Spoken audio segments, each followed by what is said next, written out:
we found a bamboo fishing pole buried in our walls, and that inspired us to find out more about our house from a local historian. And this is the Merrimack River, where wildlife is thriving, and where for over 50 years, wastewater has been discharged safely into it. And here we screen out all the stuff that we can't treat in the biologic process.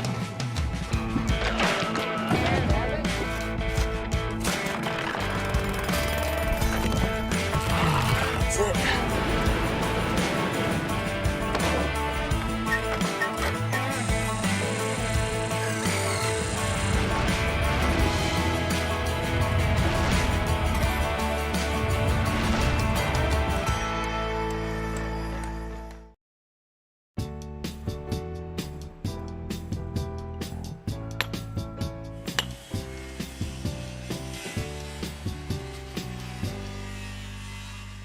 Hey there, I'm Kevin O'Connor, and welcome back to this old house and to our project here in Newburyport.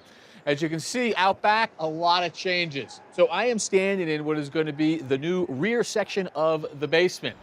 And that started with pouring some concrete footings. Then our foundation wall, which was waterproofed and backfilled.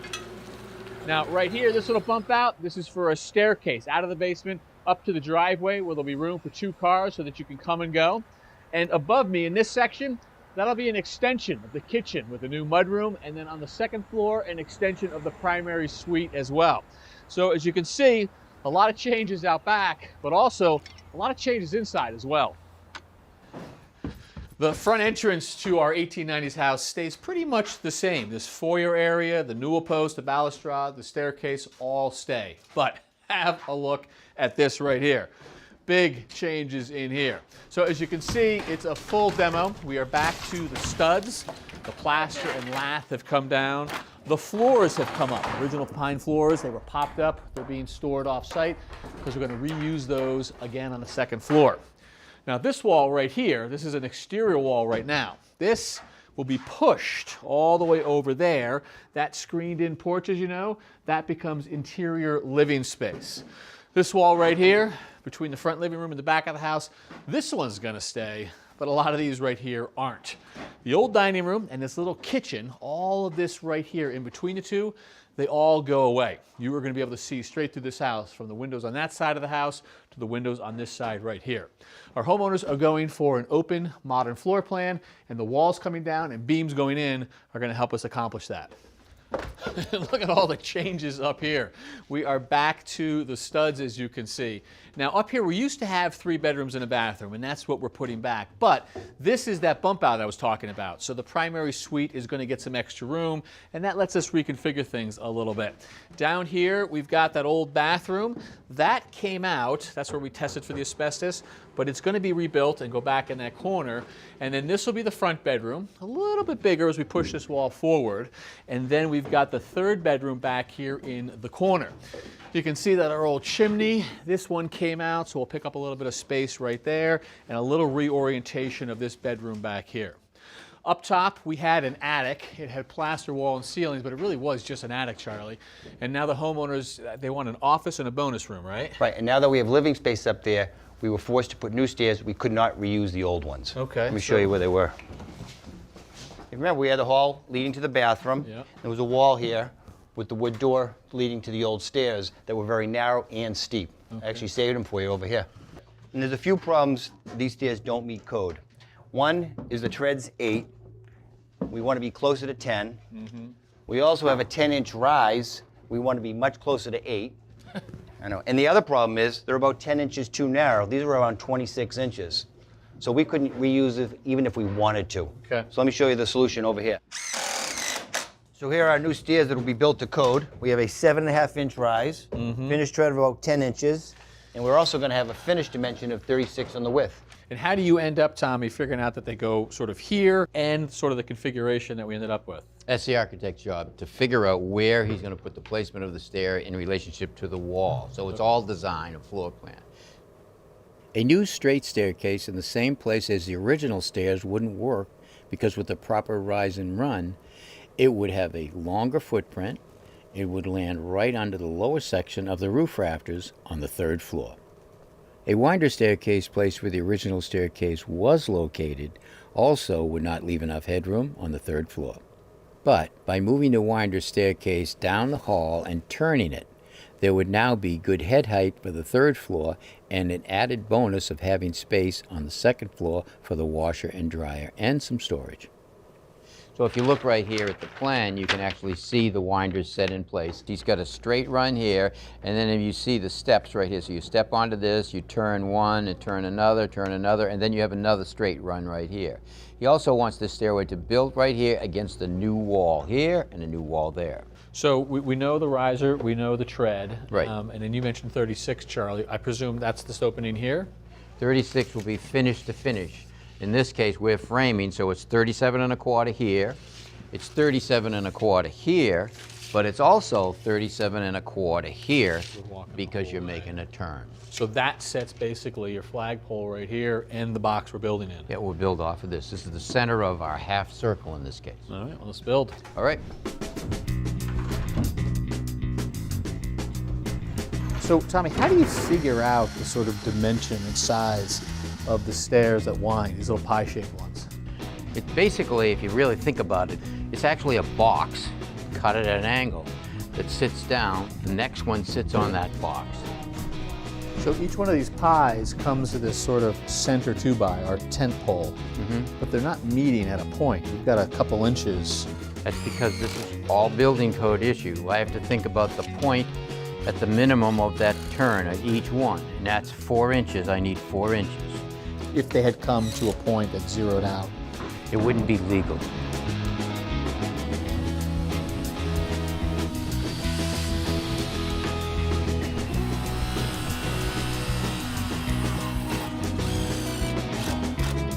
All right, let's bring it in. Pre-cut and kind of pre-assembled, Tommy. Well, pre-cut, we have to cut the stringers anyway, and normally we would install them individually. But this is such a small set of stairs, decided to put them together. We're going to put it up in one piece. Okay.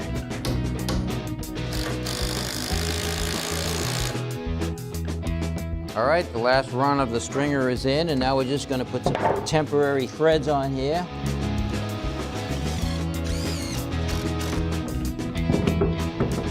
Oh, let's see if we give it a try, huh? Not bad. 7.5-inch run, nice and comfortable. 10-inch depth. Nice wind right there. Nice and comfortable, plenty of room, Yep. and it meets code. And you land with plenty of headroom. So 2nd and 3rd floor reconnected. And safely. And it's a much nicer trip. Yeah. It's amazing, right? You guys found some treasure in your walls, huh? We sure did. Check this out. It's a fishing rod. Oh, okay. So 3 pieces. About 15 feet long, made of bamboo. Yep. Some of the thread and one of those little eye loops still on there. So what do you think? You know, looked online, couldn't really find anything. Reached out to local historians and trying to, wait for their reply. All right. Well, when you get one, please report back. We'd love to know the story, too. Speaking of local historians, you and I have a date with one. We're going to the Museum of Old Newbury. She's going to tell us about your house and the neighborhood. Awesome. Ready? 2 fish by the time we get home. All right, have please.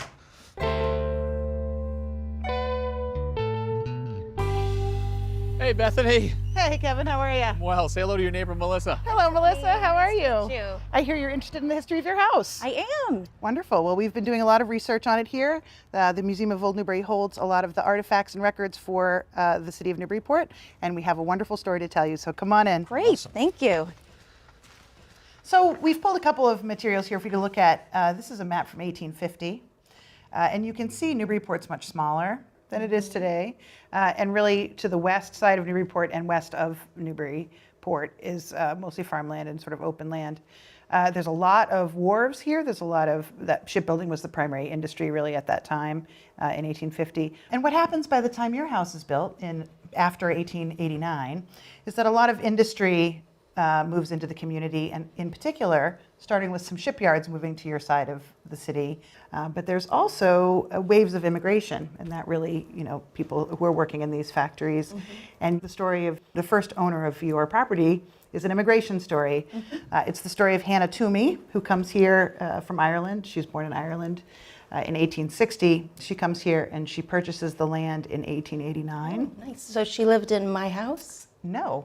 Weirdly, that's who owned your house. Oh. Wait, owned it but didn't live in it? Owned it but didn't live in it. So that was a very interesting part of the story for us. So 1889, we find her purchasing the property, just the land. So the house is built after that. So we assumed that she'd be living there. So we go to the directories, which was, you know, where it lists everyone's address. Yeah. And we find Hannah Toomey living in 1892 at the Old Ladies' Home. She's a cook at the Old Ladies' Home at 75 High, which is basically across the street from this house. Oh. So who lived in my house? Well, that is the wonderful part of the story. So we go back and look at who was actually living there. So her tenants include a shoe cutter, cuts the pattern out of for shoes in a shoe factory. There's an iron molder. So the house kind of reflects both the way the city changed with all the industry coming and then all of the immigrants coming in. It's sort of a combination of both of those things. Absolutely. So she has a ready pool of tenants who are working in these factories. Very cool. Interesting. So that's what attracted her to the house. But what attracted you guys to the house? Well, we've always loved Newburyport. We love, you know, that you can park your car, walk downtown, grab a bite to eat, and go shopping. You can ride your bike to the beach. Love the proximity to the beach, but also we love that the people in the town, they really value preserving the historic charm of it. Absolutely. We are very, very lucky. We were almost not so lucky. I pulled a couple photos from the 1960s. This is a photo from 1968. Wrecking balls and cranes, not good. This is another photo from that time. And this is actually Market Square, right in the Yeah. adorable little heart of downtown. This city was really sort of in decline by the 40s and 50s. By the 60s, with urban renewal, you know, city planners favored sort of knocking down old buildings that were shuttered or abandoned and building bright new sort of malls. Actually, a group gathered here and made the commitment to try to fight this and preserve the old buildings. So the Museum of Old Newbury is responsible in large part for marshaling forces that stopped this from happening after it had already happened to some of the city. And preserve this. I mean, you know this because you live Right, here. yeah. But folks like me come from out of town all the time to walk these streets today. I mean, beautiful restaurants, art galleries, furniture stores. Yeah. It's a real destination now. It could have been Oh, a I strip couldn't mall. imagine. Well, I tell you, this is terrific information, so thank you for that. And the preservation. Learning this stuff is just awesome to know about our house. Thank you. Thank you so much for thanks so visiting. much. You got it, thank you.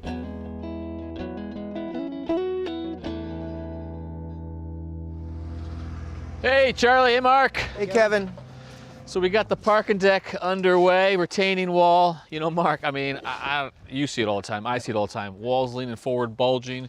We do not want that to happen. You got to Right. tell us how to prevent it. So you can be driving down the street and every other wall is going to have a bulge. Every other wall is going to have a lean going the wrong way. That's what you're talking about. It all starts under that first course of block. Okay, so the prep work, obviously, key. Prep work is key. So the first thing we did here, Kevin, is we took this grade right down a couple feet, put some crusher run under that. And so what you're looking at is a foot of compacted gravel.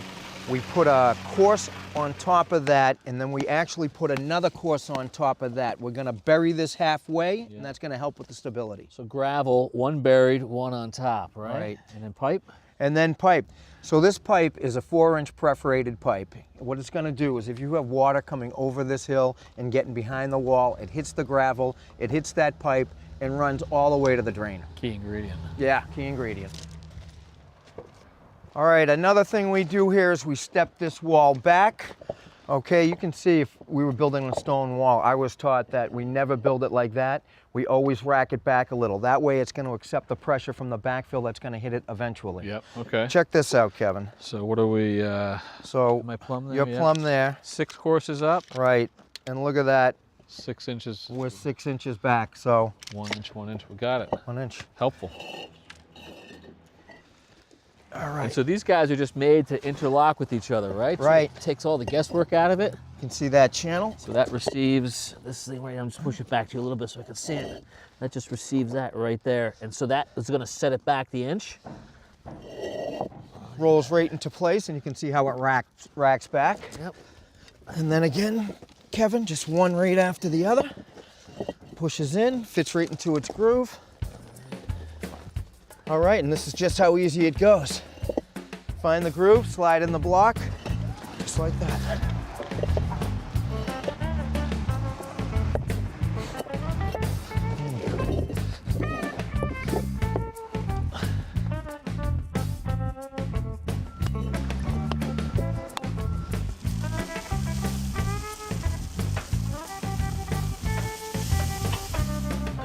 So I was just going to ask you, Mark, how do we finish All off right, these Kevin. ends? But it looks like they've thought of that. Well, easy enough. We call this an end block. Yep. It's going to show us 2 finished sides. Gotcha. Half a block too as well. So Yep. it's going to end up right where it's supposed to. Exactly. Yeah.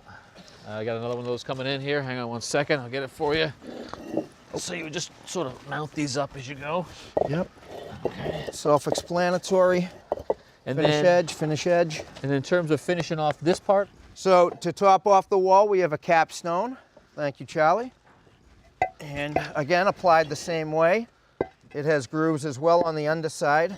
The difference with these grooves are they're projected out to give us an overhang. Right here. So you could see not going to be in the same plane as this wall. gotcha. And when these go in, are they just going to sit here, or does this start to get adhesive?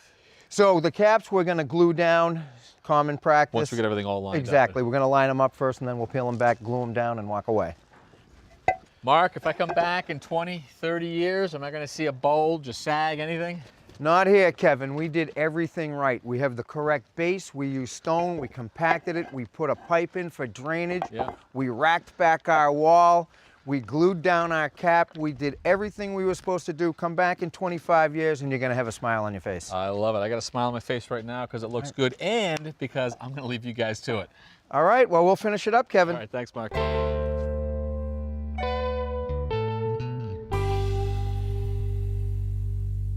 We are replumbing this entire building. You can see the new drain lines coming here. Another branch will come down to this point. And this is the original exit point for the sewer. Now you can see that it goes out to the sewer right here, but there is a house trap.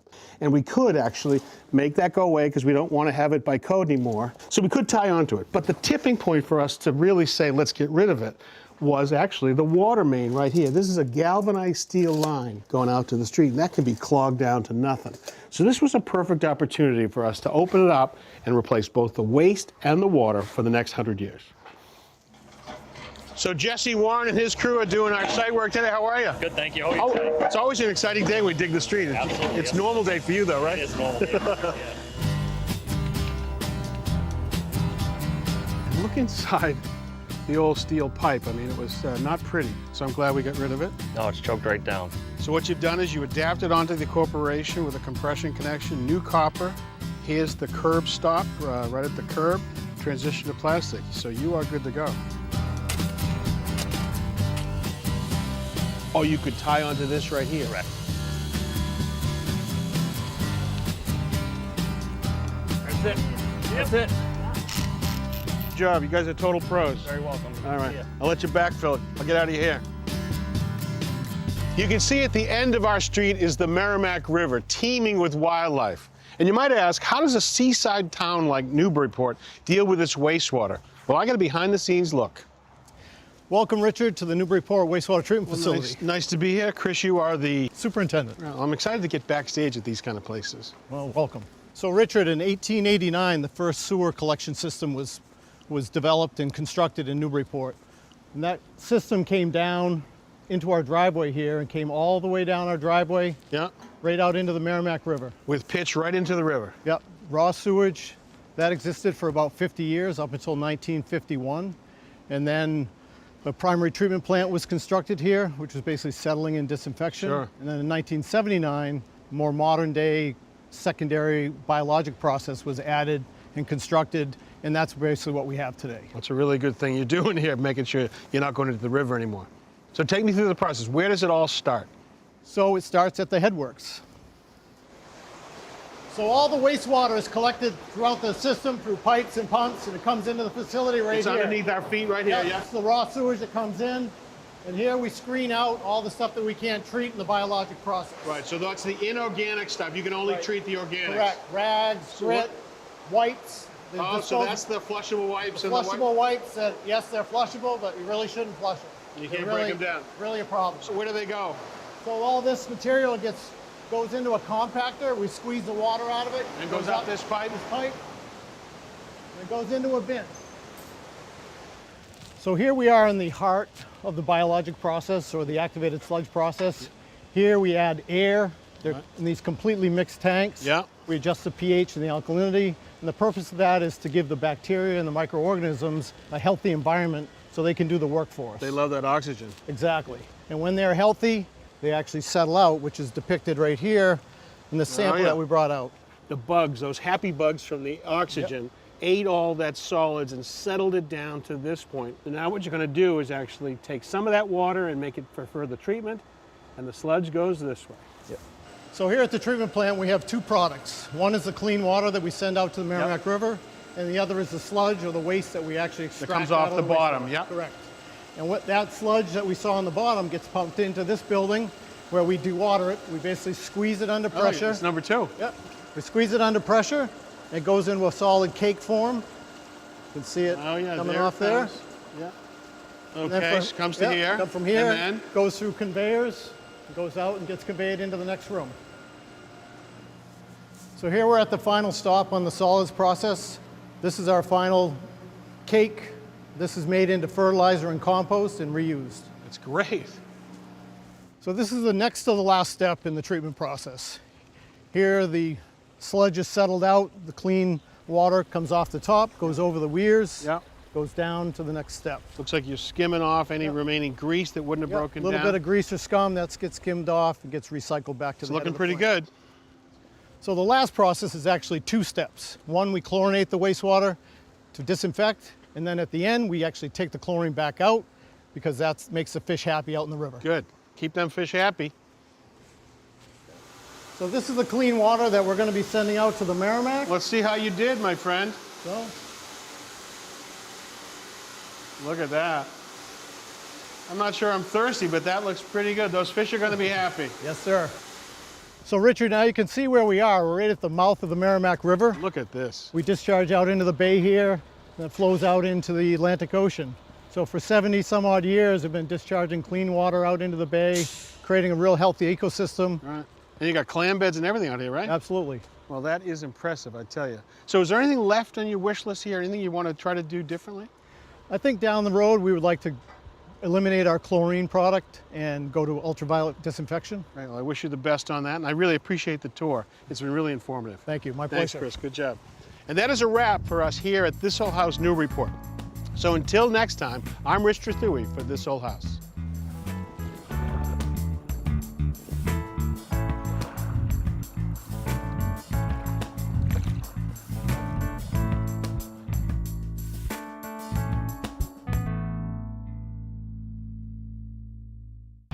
Next time on This Old House, This PVC trim is pre-assembled in a factory, saving me and my crew days on this job. The original balusters, handrail, and newel post are authentic and absolutely beautiful. But the handrail and newel post is too low. We got to figure out a way to raise them. Now we're going to have to fine-tune the marriage a little bit. Every marriage needs fine-tuning, Tommy. It's pretty good. So we'll do a little sanding now, get that to fit.